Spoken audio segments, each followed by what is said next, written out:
Kerinduan Tuhan adalah setiap kita memiliki hubungan pribadi yang dalam dengan Dia. Saya percaya ketika kita ini memiliki hubungan yang dalam dengan Tuhan, Tuhan tambah hari, tambah akan semakin manifestasi, menguasai seluruhnya. Roh kita dipenuhi dengan pribadinya sendiri, jiwa kita akan takluk tunduk. Makanya saya percaya di Galatia, orang yang dipimpin Roh Kudus adalah orang yang bisa mematikan semua keinginan dagingnya. Karena apa? Dia menaklukkan dirinya kepada Kristus.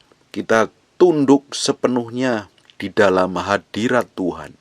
Orang yang benar-benar mengasihi Tuhan itu semakin kenal Tuhan. Seseorang yang semakin kenal Tuhan, seseorang yang semakin mengasihi Tuhan, memiliki hubungan kedekatan dengan Tuhan itu, dia tidak akan pernah menyakiti pasangan hidupnya. Orang yang semakin mengenal seseorang, semakin dekat dan memiliki keintiman dengan seseorang, orang tersebut tahu persis kesukaan dan apa yang disukai dan apa yang tidak disukai. Bahkan seleranya pun dia ngerti. Saya yakin dan percaya Bapak Ibu, kalau kita ini memiliki hubungan pribadi yang dalam dengan Tuhan, hidup kita itu semakin hati-hati. Cara kita bertindak, cara kita bersikap, cara kita berkelakuan begitu hati-hati. Karena kita tidak mau menyakitin Tuhan. Karena kita semakin hari semakin kenal dengan Dia dalam hubungan keintiman dengan Tuhan. Kita saja yang memiliki pasangan suami istri, yang memiliki pasangan hidup masing-masing, semakin kita mencintai pasangan kita, kita berusaha untuk menyenangkan. Kita tidak mau menyakiti, kita tidak mau melukai. Bahkan kita bersikap, berkata-kata yang menyakitin perasaannya pun saja tidak mau. Apalagi melakukan perbuatan-perbuatan yang melukai perasaannya. Kita jagain pasangan kita begitu rupa karena kita mencintai. Kita ingin hubungan kita itu baik dengan pasangan kita. Apalagi kita dengan Tuhan yang begitu powerful dan luar biasa. Bapak Ibu, kalau kita ini memiliki hubungan kedekatan dengan Roh Kudus adalah seorang pribadi yang sangat sensitif. Dia sangat peka sekali dengan segala sesuatu yang kita kerjakan, dengan segala sesuatu yang kita lakukan. Ketika kita ini melakukan segala sesuatu yang di luar kebenaran firman Tuhan, dia akan terluka dan dia akan berduka. Makanya di Efesus 4 ayat 30, jangan pernah dukakan Roh Kudus. Kata duka artinya disakiti pikiran dan perasaannya. Bayangin Bapak Ibu, kalau kita ini real menjadi orang Kristen yang memiliki hubungan kedekatan dengan Tuhan, kita ini menjadi benar-benar belajar mematikan semua keinginan daging kita. Kita akan hanya berusaha yang utama dan terutamanya menyenangkan Tuhan. Dan itu tidak bisa dibangun dengan seminggu, 2 minggu. Hubungan pribadi dengan Tuhan itu dibangun bertahun-tahun. Setiap hari, setiap minggu, setiap bulan, setiap tahun, bertahun-tahun. Semakin kita membangun hubungan kedekatan dengan Tuhan lewat doa, kita masuk ke kedalaman hati Tuhan. Terus setiap hari, yang di dalam kita itu semakin diubahkan Tuhan. Yang di dalam kita itu semakin benar-benar diremukkan. Kita akan mengalami proses peremukan. Dan kita tidak akan hidup nyaman. Tuhan tapi akan bawa ke dalam satu perjalanan yang benar-benar meremukkan hati kita. Tapi kita memiliki ketenangan. Tapi kita mengalami kenyamanan yang luar biasa. Karena semakin hari semakin kenal Tuhan. Kita tahu sekalipun kita di bawah ke lembah bayang-bayang maut pun sekalipun, kita tahu tongkat dan gada Tuhan is real menemani kita. Makanya doa bukan sekedar datang kepada Tuhan, nyanyi lagu pelan, dan kita main gitar atau main musik, kita nyanyi dan berbahasa roh sebentar. Itu adalah rutinitas doa yang tanpa memiliki hubungan dengan Tuhan. It's real. Kalau kita ini ingin memiliki hubungan pribadi dengan Tuhan, kita harus duduk diam di kaki Tuhan. Orang yang duduk dalam lindungan yang maha tinggi dan bermalam dalam naungan yang maha kuasa. Ada duduk dan bermalam. Ada spend time with God. Meluangkan waktu sendiri dengan Tuhan. Makanya saya sering berkali-kali ngomong bahwa kita masing-masing harus memiliki hubungan keintiman dengan Tuhan di kamar doa kita masing-masing, bukan di tempat ramai.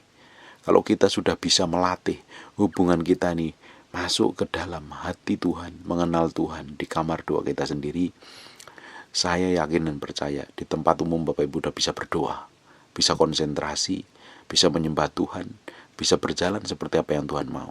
Kalau tidak, itu hanyalah sebuah retorika dan kata-kata kosong belaka. Bagaimana mungkin kita bisa berdoa, orang di tempat doa saja sendiri kita nggak pernah lakukan, dan kita bisa berdoa di tempat ramai. Itu hanya rutinitas saja. Kekristenan tidak hanya berhenti di tempat seperti itu saja. Kekristenan kita harus beranjak mengalami kedalaman dengan Tuhan. Mazmur 42 ayat yang ke-7. Deep call unto deep. Kita akan masuk sampai benar-benar ke jantung dan hati Tuhan. Saya melihat banyak sekali orang yang memiliki kedekatan dengan Tuhan. Hidupnya itu benar-benar dipakai Tuhan luar biasa. Memiliki dampak yang besar. Dan hari ini kita akan coba membahas bagaimana kita masuk ke dalam hadirat Tuhan. Bapak Ibu, kemarin kita udah bahas tentang bagaimana masuk ke dalam hadirat Tuhan. Kita harus lihat dulu. Kita harus kembali kepada roadmap-nya dulu. Gambarannya dulu. Bahwa ada ruang pelataran, ruang kudus dan ruang maha kudus. Di ruang maha kudus, di secret place and the most high. Di tempat yang rahasia, tempat yang tinggi, disitulah hadirat Allah berdiam. Pribadi Tuhan itu berdiam. Kita harus menemuinya di sana. Memang Tuhan ada di mana-mana. Tuhan adalah omnipresent yang ada di mana-mana bisa temuin. Tapi kalau kita ingin memiliki kedalaman dengan Tuhan, kita harus masuk ke tempat rahasia tersebut. Ketika kita ini mulai masuk ke pelataran, yang kita temuin adalah diri kita sendiri dengan semua kelemahannya. Ketika kita mulai masuk ke doa, di tempat pelataran yang kita temuin adalah kekurangan diri kita, kebutuhan kita, dan segala macam peperangan di pikiran kita. Kita dikuasai, hidup kita itu rata-rata dikuasai pikiran kita ini sebagai medan peperangannya. Dan kalau pikiran ini tidak ditaklukkan, pikirannya akan menguasai. Kita bisa duduk di kamar doa kita sendiri, tapi pikiran kita bisa mengembara kemana-mana. Dan itu tempatnya di pelataran dan harus ditaklukkan di sana. Semakin lama kita berada di pelataran, tanpa kita sadarin kita tiba-tiba semakin mendekat dan memasuki ruang kudus Tuhan. Ketika kita mulai mendekati ruang kudus Tuhan, pikiran kita mulai diterangi firman Tuhan. Tubuh kita mulai dikembalikan berpusat kepada kebenaran firman Tuhan.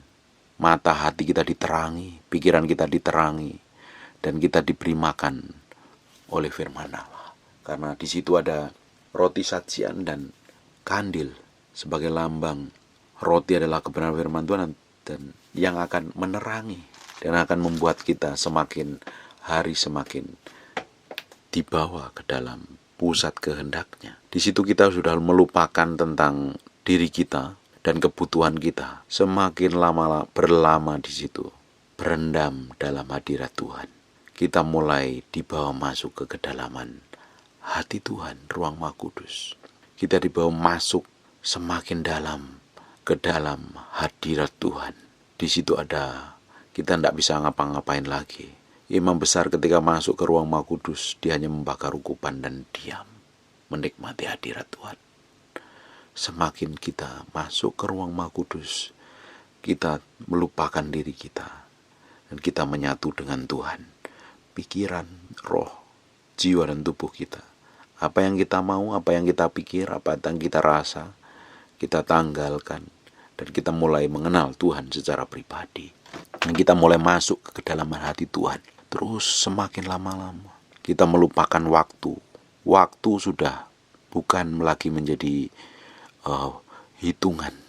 Tanpa kita sadarin kita masuk ke kedalaman hadirat Tuhan yang tanpa terasa kita bisa menyembah sejam 2 jam.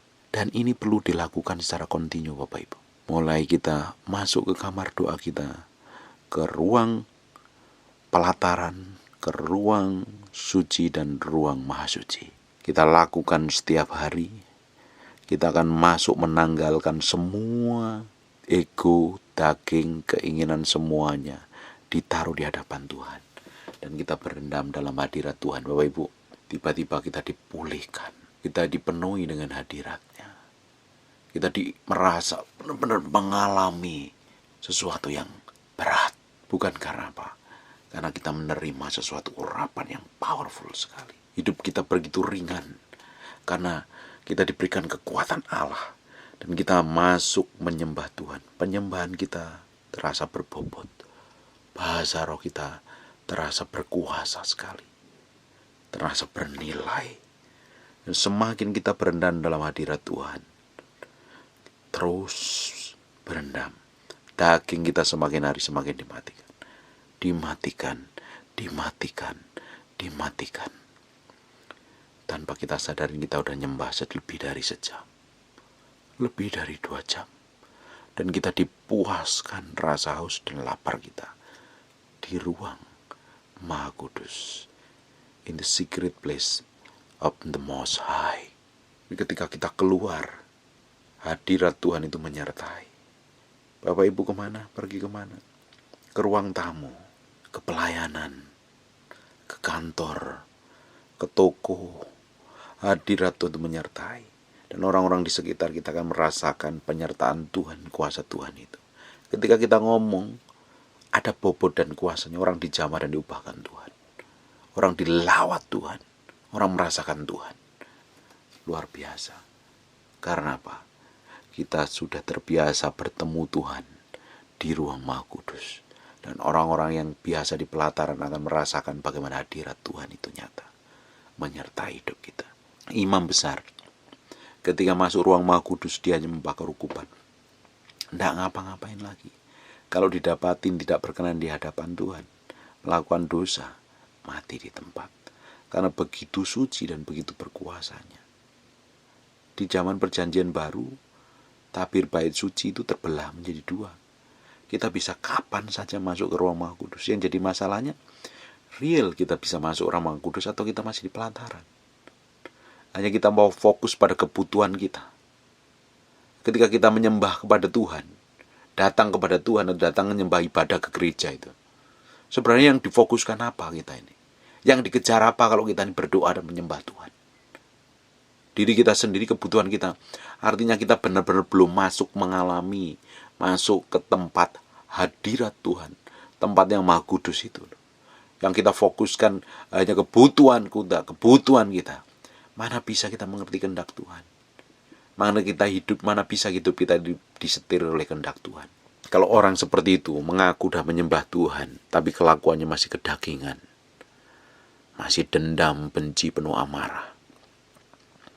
Makanya tidak heran orang-orang dunia itu muak ngelihat kelakuannya orang Kristen yang kedagingan itu. Katanya ngaku nyembah Allah yang hidup, tapi mulutnya, kelakuannya, sikapnya, karakternya tidak jauh pada orang-orang yang menyembah berhala.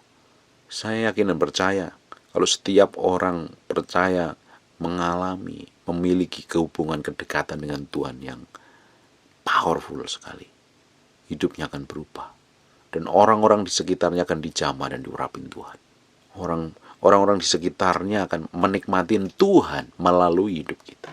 Bapak Ibu, kalau kita ini setiap hari melakukan hubungan pribadi dengan Tuhan, masuk ke dalam ruang Maha Kudus, orang-orang di sekitar kita adalah orang yang paling bisa menikmati Tuhan melalui hidup kita.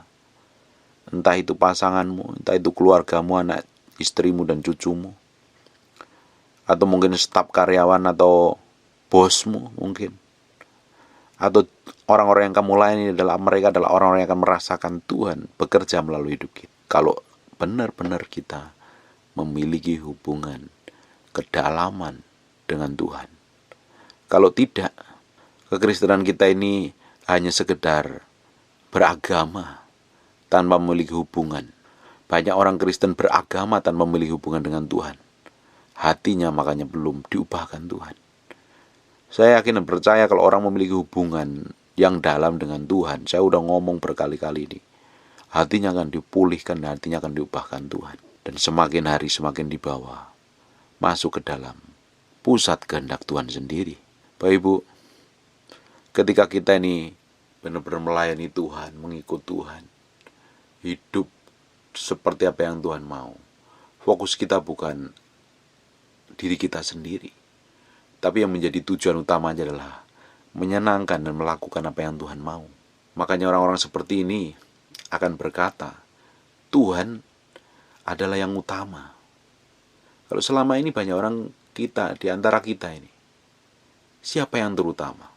Banyak kan bukan Tuhan. Pekerjaan kita yang utama, keluarga kita yang utama, uang kita, penghasilan kita, mobil kita, harta milik kita, aset-aset kita adalah yang utama. Apa benar Tuhan yang utama? Orang kalau menganggap Tuhan yang utama, itu akan tercermin dari semua tindak tanduk, ucapan, tingkah laku, akan menyatakan bahwa Tuhan yang utama, bukan yang lainnya. Kita semuanya harus memiliki kedalaman hubungan dengan Tuhan. Dan ini tidak bisa dipaksa. Karena mencintai Tuhan itu tidak bisa dipaksa. Kita tidak bisa mencintai pasangan kita itu karena terpaksa. Karena kita terpaksa mencintai atau terpaksa menikah dengan pasangan kita. Tanpa cinta, ujungnya akan terjadi problem dan masalah. Kalau kita ini mencintai karena kita sungguh-sungguh kan dari dalam hati kita, benar-benar mencintai Tuhan, kita akan melakukan yang terbaik untuk orang yang kita cintai dan kita kasihi. Kita akan menjaga perasaannya supaya tidak terluka dan tersakitin. Semakin kita mengasihi dan mencintai Tuhan, yang di dalam kita akan diubah menjadi serupa segambar dengan Tuhan. Kita akan memiliki hati yang lembut, yang bisa dibentuk dan diremukkan. Tujuannya satu, menyenangkan Tuhan. Menyenangkan Tuhan dan menyenangkan Tuhan. Hidup kita bukannya sekedar berhenti sampai beragama tanpa memiliki hubungan pribadi dengan Tuhan dan mengenal Allah secara pribadi. Kita bisa masuk dan diam menikmati Tuhan di tempat yang Maha Kudus. Waktu kita keluar di dunia marketplace dan di dunia pelayanan, ada penyertaan Tuhan dan dampaknya powerful sekali. Dan nama Tuhan dipermuliakan melalui hidup kita. Saya berharap Bapak Ibu setelah mendengar firman ini memiliki kerinduan, kehausan, kelaparan akan Tuhan. Pingin mengalami Tuhan secara pribadi. Kalau yang jadi hamba Tuhan, kalau menjadi pelayan Tuhan, pingin diurapin. Di tempat ruang Maha Kudus inilah kita bertemu dengan kuasa. Kita bertemu dengan urapan. Kita berendam dalam hadirat-Nya setiap hari. Kita akan ke dunia pelayanan, ke dunia marketplace dengan kuasa dan otoritas yang akan dinikmatin banyak orang dan akan menyatakan kemuliaan kepada banyak orang, supaya nama Yesus dipermuliakan melalui hidup kita. Amin. Bapak Ibu, bayar harga di hadapan Tuhan. Jangan berhenti sampai hari ini saja. Masuk ke kedalaman hati Tuhan. Amin. God bless you.